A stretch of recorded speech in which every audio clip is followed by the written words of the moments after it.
Baik Bapak Ibu, masih terkait dengan proses pengisian DRH P3K tahun 2024.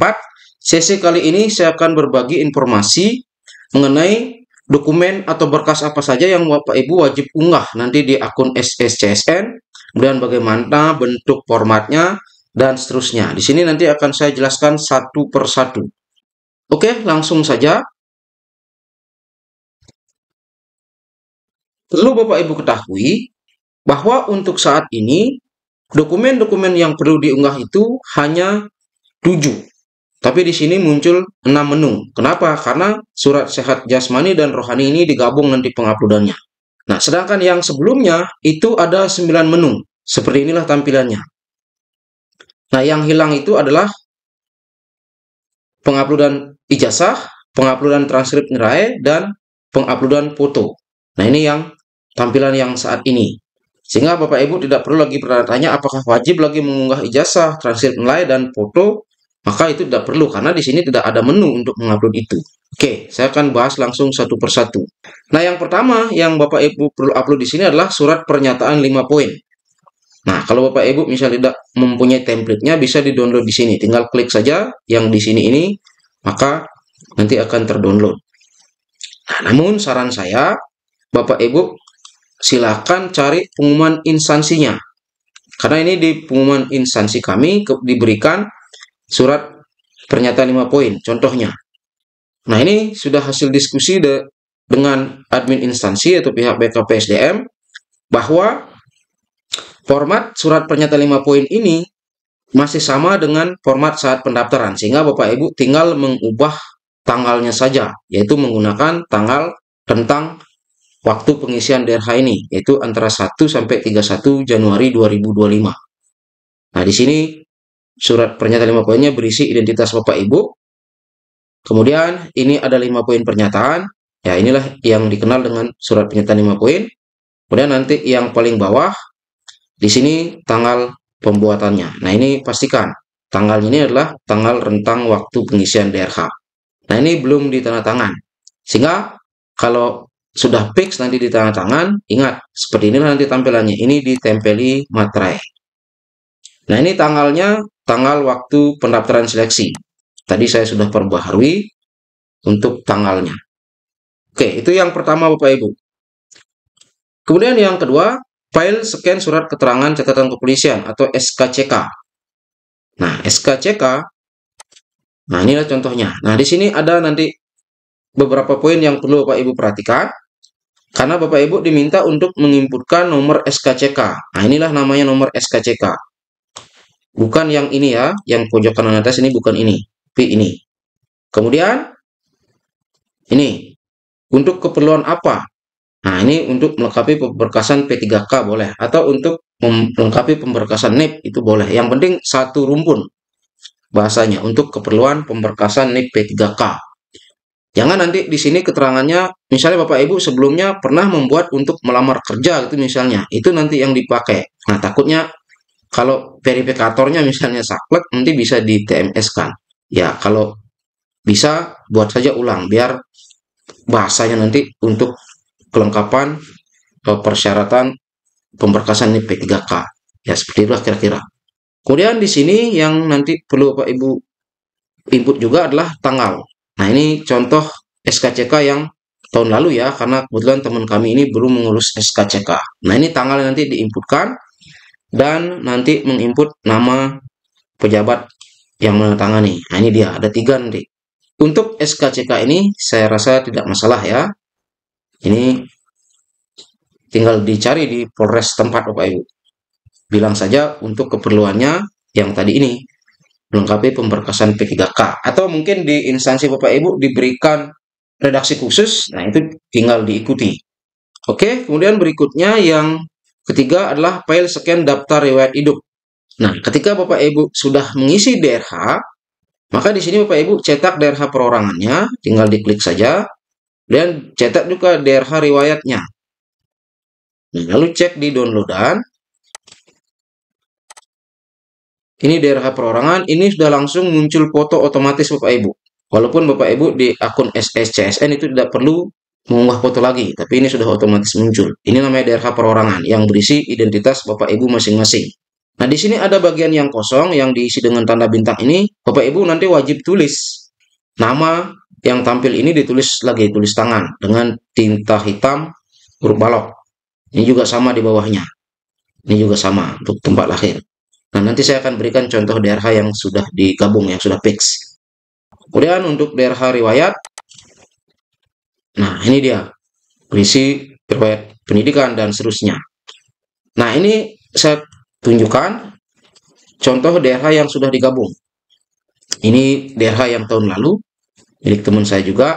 Nah, seperti ini yang tadi saya bilang. Ini kan kosong tadi di bagian tanda bintang ini, ditulis lagi. Ini nama di atasnya, maka ini ditulis lagi nama, dan tempat lahir, singkat kabupaten, ini ditulis lagi. Sama persis dengan apa yang ada di atasnya. Ini jangan sampai lupa ya.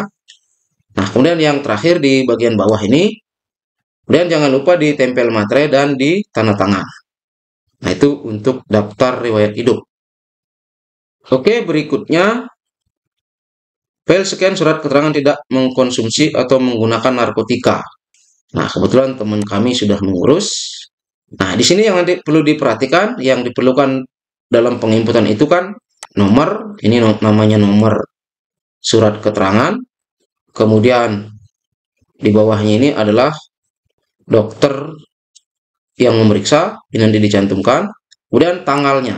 Nah, ini tanggalnya, ingat, tanggal yang berada di antara rentang waktu pengisian DRH P3K ini. Nah, untuk keperluannya ini sama ya, pemberkasan P3K bolehlah. Kemudian, nah ini kan hasil pemeriksaan bebas nafsa ini, ada hasil pemeriksaan laboratoriumnya. Nah, ini nanti dicantumkan. Tidak hanya surat keterangan saja, tapi dicantumkan hasil pemeriksaannya. Karena inilah yang menunjukkan bahwa hasil Bapak Ibu itu bebas narkotika. Di mana hasilnya di sini adalah negatif semua, berarti aman.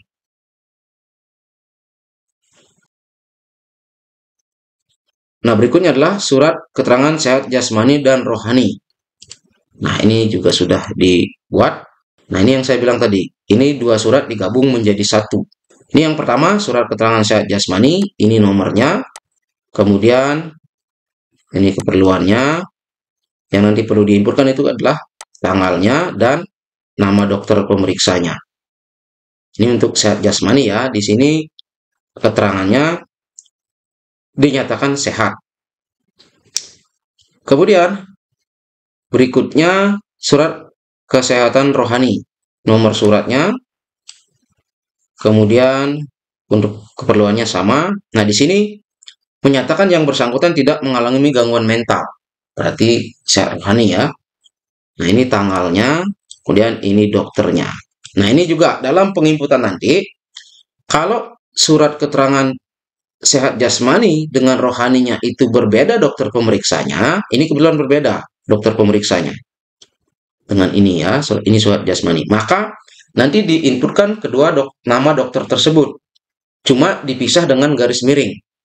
Yang pertama, inputkan nama dokter yang memeriksa surat keterangan sehat jasmaninya, lalu garis miring, diinputkan nama dokter yang memeriksa surat keterangan rohaninya. Nah, kemudian kalau tanggalnya juga berbeda, nah ini kebetulan tanggalnya sama ya, sama-sama tanggal 7 Januari. Tapi kalau di Bapak Ibu tanggalnya berbeda, maka nanti yang diinputkan adalah tanggal pembuatan surat sehat jasmaninya. Kemudian berikutnya, surat lamaran. Nah, surat lamaran, ini saya sudah buat. Nah, ini surat lamaran, tanggalnya dirubah menjadi tanggal rentang waktu pengisian DRH P3K ini. Nah, kebetulan di instansi kami, itu boleh mempergunakan surat lamaran pada waktu pendaftaran seleksi. Cuma tanggalnya yang diubah. Sehingga saya gunakan format yang sama, namun di sini saya sedikit ubah. Sebenarnya boleh sih tidak mengubah, boleh menggunakan yang ini, tapi saya akan menyesuaikan. Karena sekarang kan tidak mengupload lagi pas foto, KTP, ijazah, transkrip nilai, dan surat keterangan pekerja ini. Maka itu redaksinya saya ubah menjadi file-file yang harus Bapak Ibu upload, yaitu surat pernyataan 5 poin, SKCK, daftar riwayat hidup, surat keterangan tidak mengkonsumsi narkoba, dan surat keterangan sehat jasmani rohani. Tapi format di atasnya ini sama. Nah, ini juga ada yang menyatakan tidak perlu mengupload. Hati-hati Bapak Ibu, lihat di sini, ada nggak berkas surat lamaran yang pada saat pendaftaran muncul di sini? Kalau tidak ada, maka nanti ya wajib upload, buat lagi surat lamaran. Atau mungkin di instansinya diperbolehkan langsung mengupload surat lamaran waktu pendaftaran, maka boleh upload itu. Makanya ikuti ketentuan di instansinya, karena nanti instansi Bapak Ibu lah yang memverifikasi. Karena bisa jadi kebijakan antar masing-masing instansi itu bisa beda. Mungkin ada yang memperbolehkan, mungkin ada yang mengharuskan membuat baru. Nah, itu diperhatikan. Nah, langsung saja saya akan contohkan mengupload satu saja Bapak Ibu, karena ini untuk berkas-berkas yang lainnya belum selesai dibuat. Ini kebetulan yang sudah dibuat itu adalah surat bebas nafsa. Klik saja di sini untuk surat keterangan tidak mengkonsumsi narkotikanya, klik unggah. Maka di sini cari di mana surat tersebut berada. Tidak mengkonsumsi narkoba, ini suket nafsa. Oke. Nah, sudah terunggah, maka warnanya akan berubah menjadi seperti ini. Ini nanti dilakukan satu persatu, biar semua nanti file-file yang diminta ini terunggah. Ingat, lihat ketentuan ukuran maksimal masing-masing file. Ini ukuran maksimalnya semua 1 MB atau 1000 KB. Nah, ukuran minimalnya nanti jangan sampai di bawah 100 KB. Usahakanlah paling minimal itu 200, biar nanti pada saat nguploadnya itu aman Bapak Ibu. Dan jangan sampai ada berkas yang terpotong atau tidak terbaca. Nah, kalau sudah terunggah seperti ini, nanti Bapak Ibu cek lagi satu persatu. Cara ngeceknya gimana? Tinggal klik lihatnya ini. Benar nggak ini surat yang tadi di-upload itu adalah surat bebas nafsa. Nah, klik lihat. Nah, ini sudah benar ya. Ini ada nomor suratnya berisi benar. Oke, ini dihapus. Nah, itu pastikan nanti jangan sampai salah nanti berkas yang diupload. Biar Bapak Ibu lancar nanti proses pemberkasan NIP-nya. Baik, demikian informasi ini Bapak Ibu. Semoga bermanfaat. Terima kasih.